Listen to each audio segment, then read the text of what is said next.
समय की बात है, एक व्यक्ति था जो जीवन की कठिनाइयों से बहुत थक गया था। उसके हर प्रयास विफल हो रहे थे और हर तरफ से उसे निराशा ही मिल रही थी। वो एक शांत जगह पर बैठा था जहां उसका मन अशांत था। तभी उसके सामने एक तेजस्वी ऋषि प्रकट हुए। उन्होंने उस व्यक्ति से कहा, पुत्र, तुम अपने कर्मों के हिसाब का इंतजार कर रहे हो, पर तुम यह भूल रहे हो कि ब्रह्मांड का सबसे बड़ा नियम धैर्य है। व्यक्ति ने पूछा, मेरे जीवन में इतना दुख क्यों है? क्या मेरा भाग्य ही खराब है? बोले, तुम्हारे ग्रहों की दशा कुछ ऐसी है कि शनि की छाया ने तुम्हें घेरा हुआ है। लोग इसे बुरा समय कहते हैं, लेकिन मैं तुम्हें इसका रहस्य बताता हूँ। ऋषि ने अपनी बात जारी रखते हुए कहा, एक बार जब काल और महादेव के बीच संवाद हो रहा था, तब काल ने महादेव से पूछा, आप सबसे अधिक धैर्यवान क्यों हैं? आप इतने अपमान और निंदा को सहन कैसे कर लेते हैं?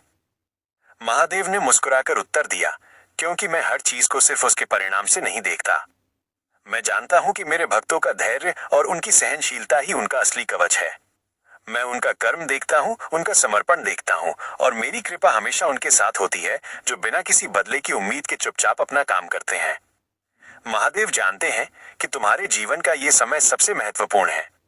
जिस तरह मूर्तिकार एक पत्थर को तब तक तराशता है जब तक वो एक सुंदर मूर्ति न बन जाए, उसी तरह ब्रह्मांड भी तुम्हें तराश रहा है।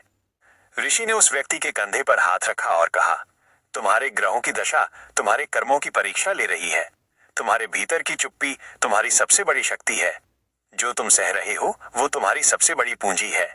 याद रखना, जब तक तुम सत्य और ईमानदारी के रास्ते पर हो, महादेव तुम्हें कभी नहीं छोड़ेंगे।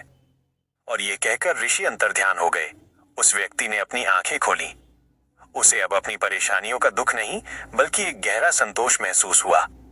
उसे समझ आ गया था कि महादेव उसे देख रहे थे और उसके धैर्य को परख रहे थे।